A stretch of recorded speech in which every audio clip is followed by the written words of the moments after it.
pakinggan po natin itong sinasabi ni Senator Sonny Trillanes. Ni dating Senador Antonio Trillanes ang ICI dahil sa umano'y hindi pag-iimbestiga kina Congressman Paulo Duterte at Senador Bongo. Kung hindi raw ito gagawin ng komisyon, tama lang daw na magsara ito. Kaugnay niyan, makakausap natin si dating Senador Antonio Trillanes. Magandang gabi po, former Senator Trillanes. Ako po. Magandang gabi po sa inyo, kasamang Willard. Sir, paano ho ninyo i-assess ang performance ng ICI so far? Bagsak po, no? Kasi alam nyo, sinusubaybayan ko to simula nung create ito nung August o September. Tinitignan ko kung paano nila ikakandak yung investigation. Nako. Ayan narinig nyo. Sinubaybayan pala ni Senator Sonny Trillanes ito, ni Sentry. No? Lagpak. Base sa assessment ni Senator Sonny Trillanes, mga kababayan ko, baksak po. Sa makatuwid, ligwak.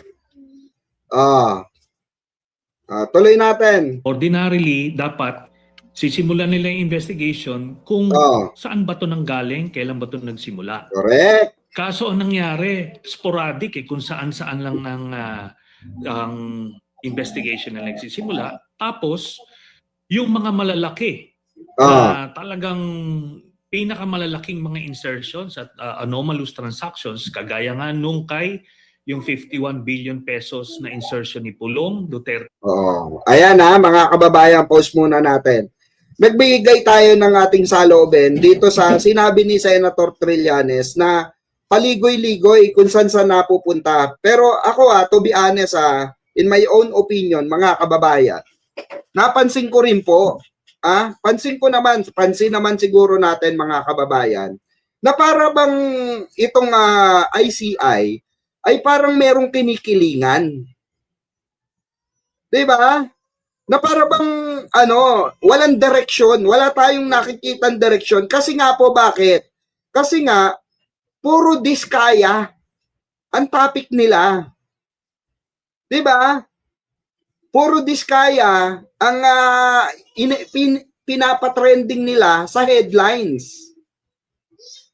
Puro contractor ang sinasabi nila na nagbabalik ng pera.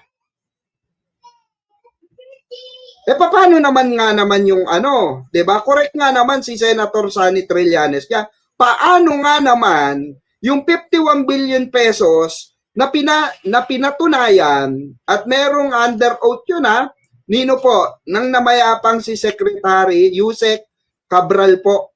Diba mga kababayan? Kasi mahirap dito mga kababayan, yung yung tinatawag na chope. Alam nyo yun? Alam yung chope? Diba? Nangyayari yan. Sa missing sa Bungero, nangyayari yan. Diba? Kasi ng chope sila.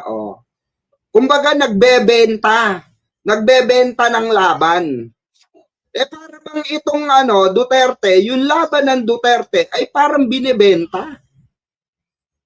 Diba? Alam naman natin mga kababayan, 51 billion is not small amount, value of amount. Diba? Na questionable dahil po sa iisang distrito lamang tumakbo ito. At sa distrito lamang po ni Pulong Digongyo. Diba? Ni Pulong Duterte. Kaya nga po itong si Sonny Trillanes, si Senator, ay nanggigigil na sa ICI. Pakinggan pa natin yung panggigigil ni Senator Sonny Trillanes, diba? Sa isang distrito niya, at yung kay Bongo, 7 billion pesos worth na contracts, 200 contracts ito na binigay niya sa tatay at sa kapatid niya. Hindi man lang ipinatawag si Bongo, tapos si Pulong pinatawag, pero hindi sinipot, tapos gano'n na lang. Hindi man lang inulit. So yun ang problema ko dito sa ICI na to, ay talagang is either duwag sila, hindi sila marunong mag-imbestiga, or nakompromiso na ito. Diba? Yun sinasabi natin. Baka nga naman na tsope, mga kababayan.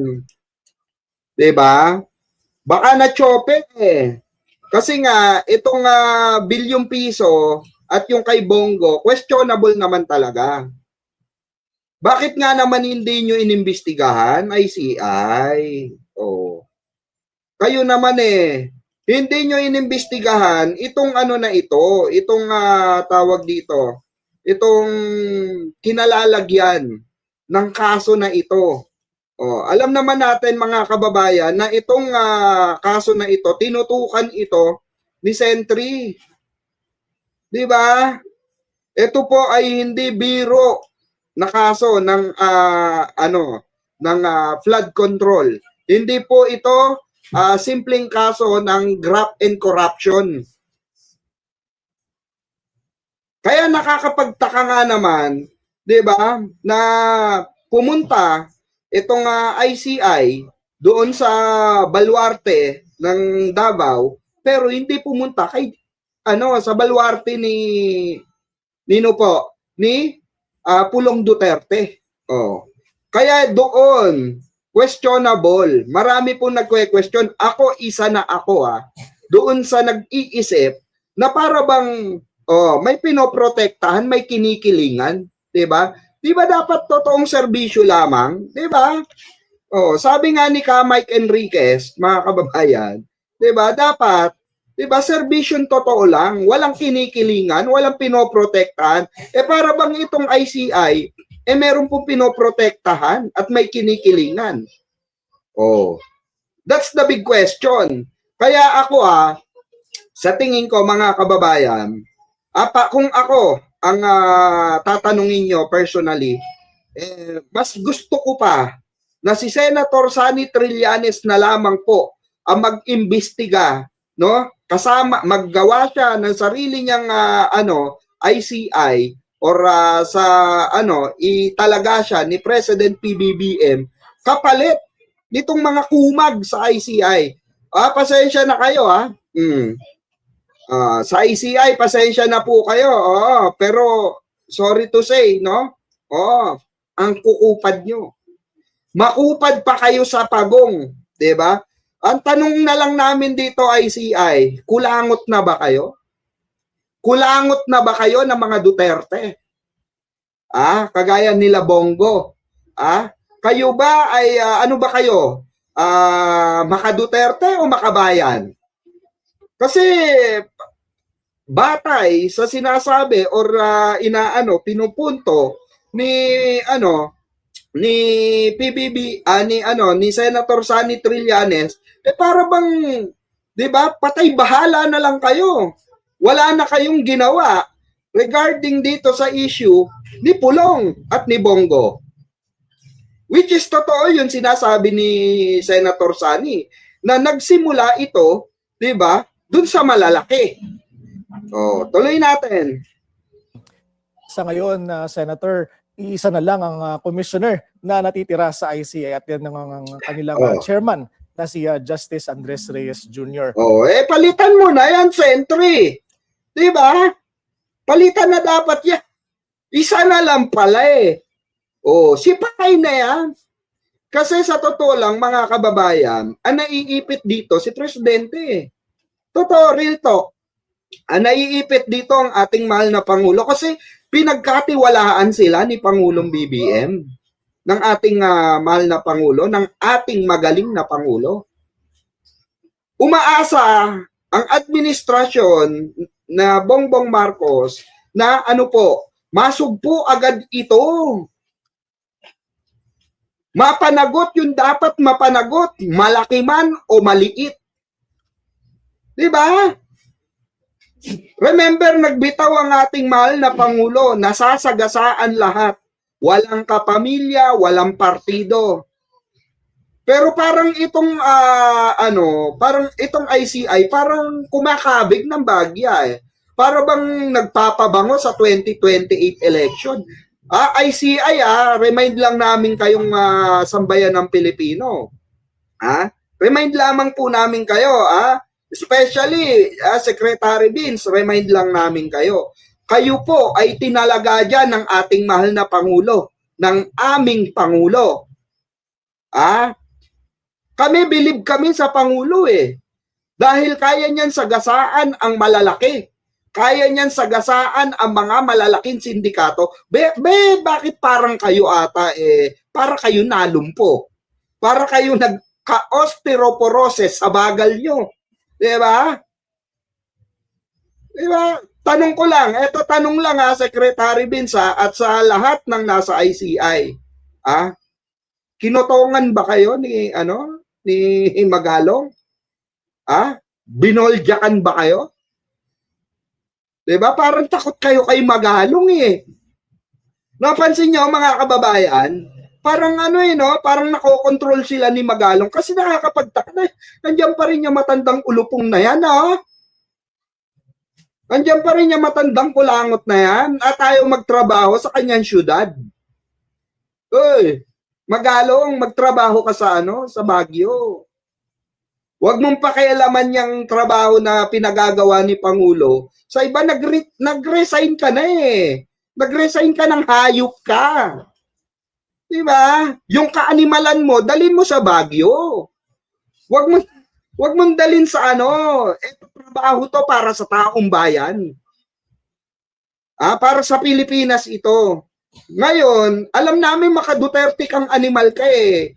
Magtrabaho ka doon sa Baguio. Ang daming problema ng Baguio. Diba? Atupagin mo yung problema nyo. Diba? Sabi ni rito, napakomment tuloy si Charlie Manapat. Mga duwag ang mga ICI na yan. Takot kay pulong. Di ba? Hindi lang ako ang nagsasabi Nag-iisa lang ang Trillanes na lumaban sa katiwalian. Mabuhay po kayo, former Senator Trillanes. Mabuhay ka hanggat gusto mo. Kailangan ka ng bayan. God bless. Buti pa itong mga tao na ito na nanonood sa atin, merong alam. Alam yung tama. Hindi ko alam sa ICI, bakit kulubot ang betlog na itong mga ito pagdating sa Duterte. Alam namin, mauubos ang pamilya nyo pagka Duterte kinalaban nyo. Alam namin yon. Pero, di ba, mas iisipin mo ba, marami naman sigurong magko-cover up sa inyo. Diba? Marami naman sigurong sa inyo, sasalo sa inyo para protektahan ang pamilya nyo. Bakit si Sonny Trillanes, mga kababayan, hindi natakot sa maimpluwensyang Duterteng mga animal na yan, diba? Diba? Bakit hindi natakot? Kasi si Senator Sonny Trillanes po, may yagballs. Hindi umaakyat sa lalamunan. Para bang ang ICI, kagaya ni Magalong at ni Secretary Vince, parang yung yagballs nila umakyat sa lalamunan. Di ba? Baka totoo yung chismis na naririnig ko. Na ikaw, Secretary Vince, bata ka ni Gongo. Naku sana wag. Kasi pansin ko lang, Secretary Vince, para kang bayot na ngayon. Hindi nga, seryoso parang ang sarap mo ng kotongan. Sa totoo lang, Secretary Vince, hindi ko alam pero yun ang pakiramdam ko, parang ang bilis mo ng kotongan ngayon. Ang sarap mong kotongan sa panga. Di ba? Alam nyo mga kababayan, gusto ko matanong to ng personal si Secretary Vince. Itatanong ko lang, Secretary Vince, ikaw ba takot sa Duterte? Kasi hindi ako takot sa Duterte. Hindi kami takot sa Duterte.